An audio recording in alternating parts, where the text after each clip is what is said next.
Hey friends, welcome back. It's Lauren from Rustic Honey, and today we are making all sorts of special touches around our farmhouse as I do some much needed nesting before baby number four's arrival.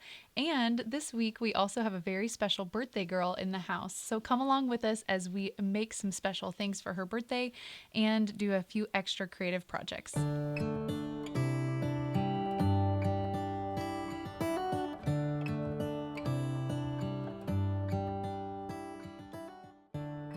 The house is actually quiet late this morning as my mom took our three kids for a while today so that I could get prepped for Reese's birthday party tomorrow and maybe do a little nesting around the house. So I'm enjoying a little music this morning and I'm going to whip up some cupcakes for Reese's birthday. I was really tempted to just buy a cake at Walmart or something when I did my grocery pickup, but I love making cupcakes with buttercream frosting for my kids' birthdays, and it seems like it's becoming a tradition, so I thought I would whip it together. As you can see, for the cupcake itself, I have no special secret recipe to share with you, other than we are making confetti cake out of the box. Reese was very adamant for months now that she have a unicorn birthday cake. She says it in the cutest little voice, and it sounds like unitorn tupcakes with the T replacing the C. The little things our kids do that make us giggle. It's just things I try to write down because I know someday I'll forget, or I'll try to video them because I will forget how exactly they said it. But I am just going to separate a whole bunch of eggs because I'm making 2 boxes today to hope to get like 24 really large bakery style cupcakes for the party. And of course, trying not to be wasteful, I wanted to keep the egg yolks to use later on. Let me know in the comments below what you would do if you had 8 egg yolks left over. I was a little bit at a loss. I make homemade mayo sometimes, but that usually only takes like 1 or 2. So I'd love to know what you would do with that many leftover yolks. While we let the mixer do its job, I'm going to continue to get everything prepped around the kitchen. This morning I spent some time just chopping up the ingredients that we'll need for the lunch that we're having tomorrow. We're just going to do a simple taco bar for her birthday this year. I knew I would be extra tired having a party right now, so I chose to do a taco bar because that's the easiest thing to make ahead of time. And I am incredibly blessed to have a mom that always brings over things for the party, and my mother-in-law made all the meat ahead of time, so all I have to do tomorrow is stick it in the crock pot before church and we will be ready to go. Right now I'm going to stick the rest of these cupcakes in the oven here. I was trying to be extra careful. I always use this little scoop to try to make my cupcakes nicely placed so that I don't run batter everywhere. But apparently reaching over the stove when you're this pregnant, maybe that's what made me extra sloppy with it. They turned out just fine, but we're going to cover them in icing tomorrow anyway, so it'll all be good. And I don't know about you guys, but I get really irritated when I watch a cooking show and they don't scrape out the very last bits of things in their bowls. I'm like, don't waste it. Get all the good stuff out of the bottom. All right, let's stick these in the oven, and then I'm going to move on to a little bit of nesting that needs to be done before this baby arrives.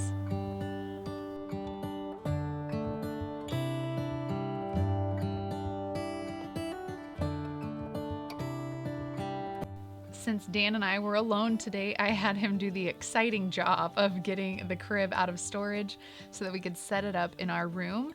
We have never really done a traditional nursery because I usually keep the baby in our room for a while anyway. It just makes the middle of the night feedings go a little bit easier in the beginning. So that's just what we do. I have this very old, at this point, Jenny Lind crib. It was actually the crib that my husband, or my mother-in-law used for my husband when he was a baby.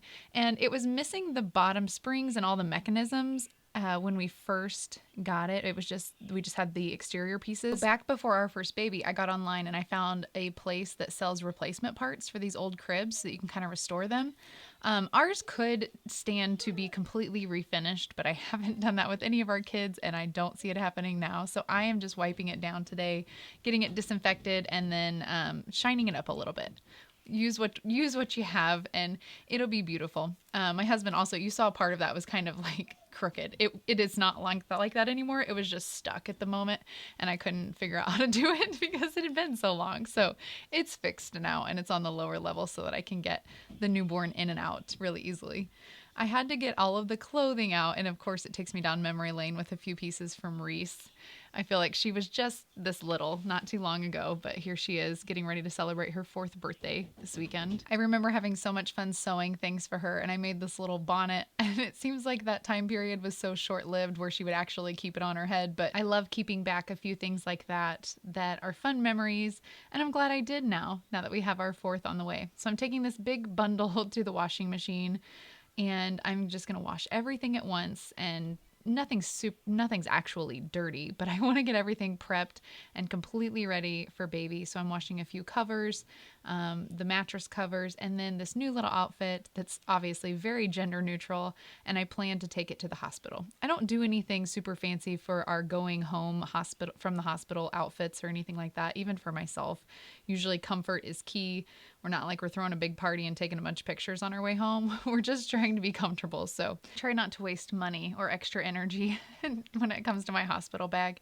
And if there's anything I've learned with this being my 4th pregnancy is that you really don't need a whole lot in your hospital bag. If anything, I've probably underpacked this time, but anything you absolutely have to have, the hospital has for you. I mean, that's always been our experience. So I usually pack a few extra things, of course, to wear home and a few nice to have things for mom. But otherwise, baby's pretty much taken care of. You need one outfit to come home in, and a sleeper is extra handy because you got to put them in their car seat. So I'll share with you later, though, some of my must-have things. It'll probably make you laugh. But the things that I actually am like, oh, we got to remember to pack that. All right, fast forwarding just a little bit. As you can see, it's warm today. I had all the windows open in our bedroom and it's super windy, but it's nice to let all that spring fresh air in as you're doing laundry. This kind of nesting I just love it. Nothing beats the smell of freshly washed baby clothing. For now, we don't have many clothes because we don't know the gender of our baby, and I have just a few essentials ready to go. But that's really all we need to bring a baby home from the hospital. Just making sure that we have the diapers, the wipes, and the sleepers, and that's what we'll survive in until it's time to shop for all the fun outfits, which I'm sure our family will be excited for as well.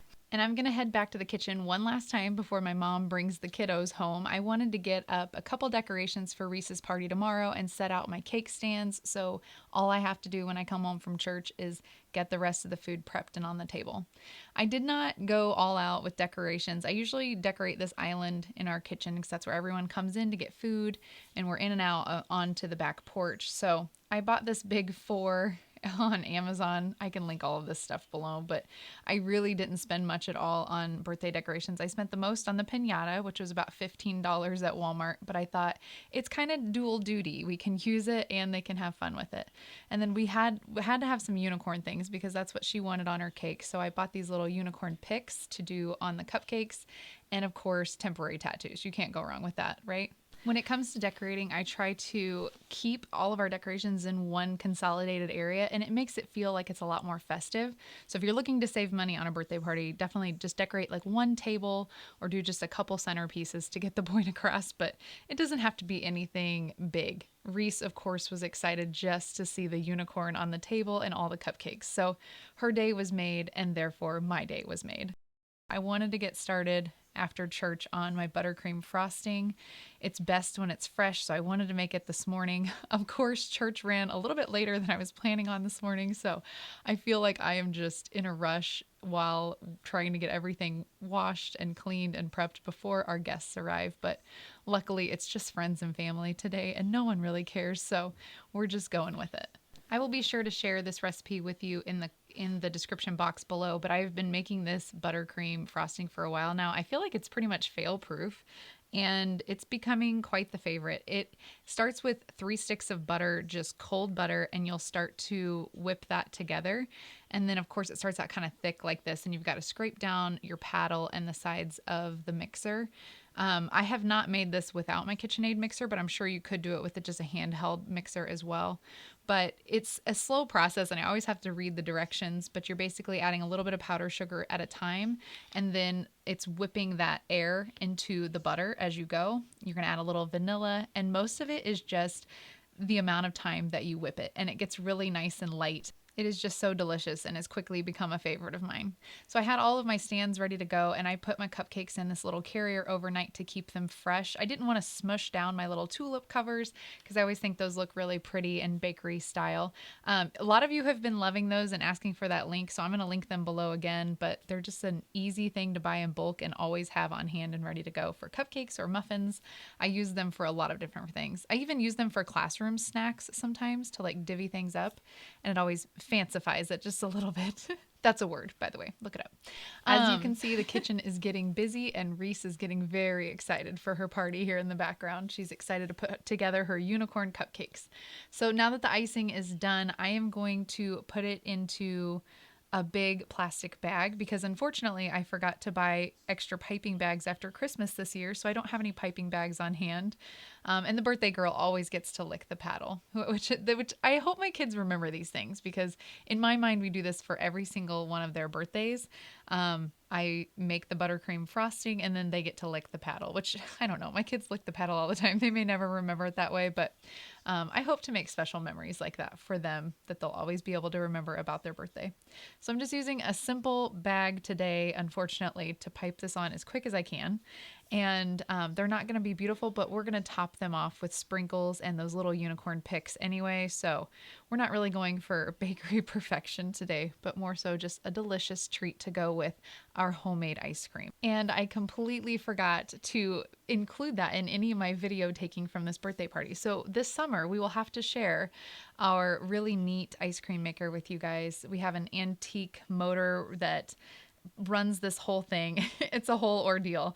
And our ice cream maker makes up to 5 gallons at a time. So we made a huge batch of ice cream for Reese's party for all of our guests. And of course, we had to have a little bit extra left in the freezer. It's important to have a backup stash of ice cream at all times. All right, and now that I have the icing plopped onto all of these cupcakes, the last step is to add the sprinkles, which is Reese's favorite part.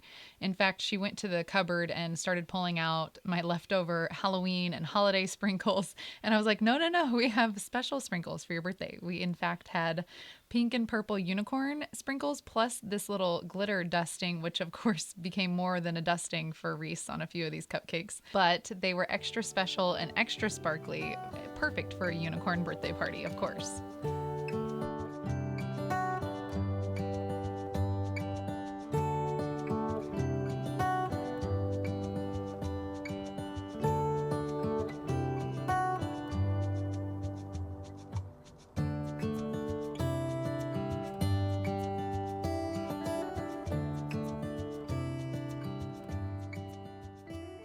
Everything turned out just right for a relaxing Sunday birthday party with lots of friends and cousins. Reese loved her cupcakes, of course, and we had to fill the piñata and get it hung up outside. So the decorations are done, and now it's time to whip this piñata. Reese loved this part. We had to let the cousins all take turns and go in order of age, which by the time we got to some of the boys, I had to make them take it easy and only take one whack at the piñata because I was afraid we wouldn't make it all the way through before everybody got to hit it. We've got some serious baseball players here in our family, so I was afraid we wouldn't make it all the way through the line. In fact, though, we did make it all the way around and then it finally broke off. So Reese gave a whole nother meaning to beating a dead horse here, but they had so much fun with the piñata and the birthday was definitely a success. I have one more special project that I want to knock out for our hospital bag because we don't know the gender of our baby, so I thought it would be fun to make some of these cute little signs that say little brother or little sister so that we can make a fun video while we're in the hospital. Obviously, not something that I have to do. It's not a priority, but at the same time, I really like to prioritize doing little craft projects here and there because it is something fun. Well, it's fun to share with you, and it's fun to share with Reese and just be in my element. So at Walmart, I picked up the small wooden discs and a paint marker, and I thought I had some wood stain at home, but I did not. So I got onto Pinterest and found a couple ways to do it at home. And one way was to just make a really strong black coffee and let it set on the wood. So we ended up adding a little bit of cocoa powder later on too, and that helped the stain set a little bit darker. But as you can see, it sets on there really nice. And I loved that, of course, it wasn't the strong stain smell or, getting on your fingers. So Reese was able to sit here and paint these for as long as she wanted. Even if she made a mess, it didn't really stain anything else. So it was perfect for her to help with.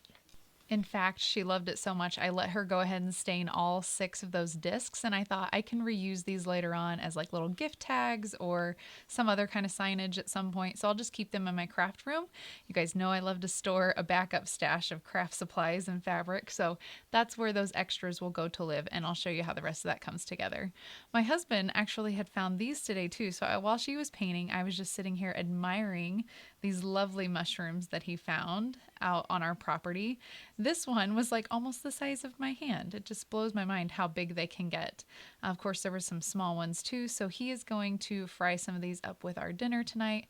Of course, being pregnant, I'm extra precautious and I just don't eat wild mushrooms right now. So that was kind of a bummer because I didn't actually get to enjoy them with the family. But let me know in the comments below if that's something that you would do, or would you steer away from them too? Reese felt like these were little wafer cookies and she wanted to put them on a plate. And the stain started to look so good, I think it tricked my mind. I was like, oh no, we can't put these on my new white plate. But really, at the end of the day, it's just coffee and cocoa powder. So if it gets everywhere else, it didn't stain anything else. Just really set into these little discs well. If you wanted to make them darker, you could definitely leave that stain on a little bit longer. And yes, I am your friend who's always telling you about slow living and how we all need to slow down, but yet I'm over here with a blow dryer because I'm too impatient. It's always a challenge, isn't it? This was a quick afternoon project I wanted to finish up before I had to go pick up the boys from school, so I was in a hurry a little bit. I printed this out from my computer. I used Canva. If you're not familiar, I'll try to link it below too, but it's a free design service you can use. I use it all the time for work, so that was something easy for me to pop on there and make and get the size just right for the discs. Now, a vinyl cutter would be ideal for something like this, to have little sister and little brother cut out with vinyl and it would stick on there perfectly. It would be a lot more polished that way. I got rid of my vinyl cutter a couple years ago because I hardly ever used it and I wanted somebody else to enjoy it. So I'm going to show you a little trick today instead with a paint pen and just your normal printer at home, because I know a lot of you probably don't have the vinyl cutters. So one thing I like to do is print this out on printer paper, use the fonts that you like, and get it the right size, obviously. I cut it out in circles to make it easier, and then trace over the top of your paper on top of the wood with a pen or something that's got a little bit of a finer tip, and it'll leave the slightest little indent on there to where you can just trace it back with your paint pen when you're done. And I did have to go over this a few times with the paint pen. I don't know if my paint pen was kind of old. I just bought it, but I don't know how long it's been sitting in our Walmart, but it didn't seem like it came out very strong. So I went over it a few times. And of course, it's not perfect, but like I said, I'm only going to use these in like 1 or 2 pictures at the hospital. So it's good enough for me. I went up to my sewing room, grabbed some of my scrap fabric and made a little bitty bow tie and a little extra ribbon for a little bow for the girl. And I just hot glued those on top to finish them off. Reese saw that bow and now she is all team sister. She's been team brother for a long time, but it made me laugh how she realized like, oh, bows are fun and maybe I do want a sister. Now the secret is out. My 2 most important things for the hospital bag are snacks and money for snacks. I remember being hungry after a few of my labors and it'd be the middle of the night and I would have to wait until the next morning for the cafeteria to open up for breakfast, and I just don't want to be hungry. It sounds ridiculous now, but I promise you need to pack something in your hospital bag to snack on at some point. I am laying this out with our gender neutral outfit. I am going to go ahead and pack a bow. I don't know. We'll see. Will I use it or will I not? Let me know in the comments below if you think that we're going to end up having a boy or a girl. Right now I have 2 boys and a girl. So what is the 4th baby going to be? We will see very soon. I do feel better knowing that my bag is ready to go and a few of those essential things are done. And now, after a busy week, I'm going to get to this laundry that's been sitting on my bed for a whole day. So Thank you so much for tagging along today as we made some special touches around the house and did some nesting as we prepare for our new baby. It's so fun to have you here. Please chat with me in the comments below. I love to hear from you guys. And of course, if you haven't subscribed, be sure to do that too.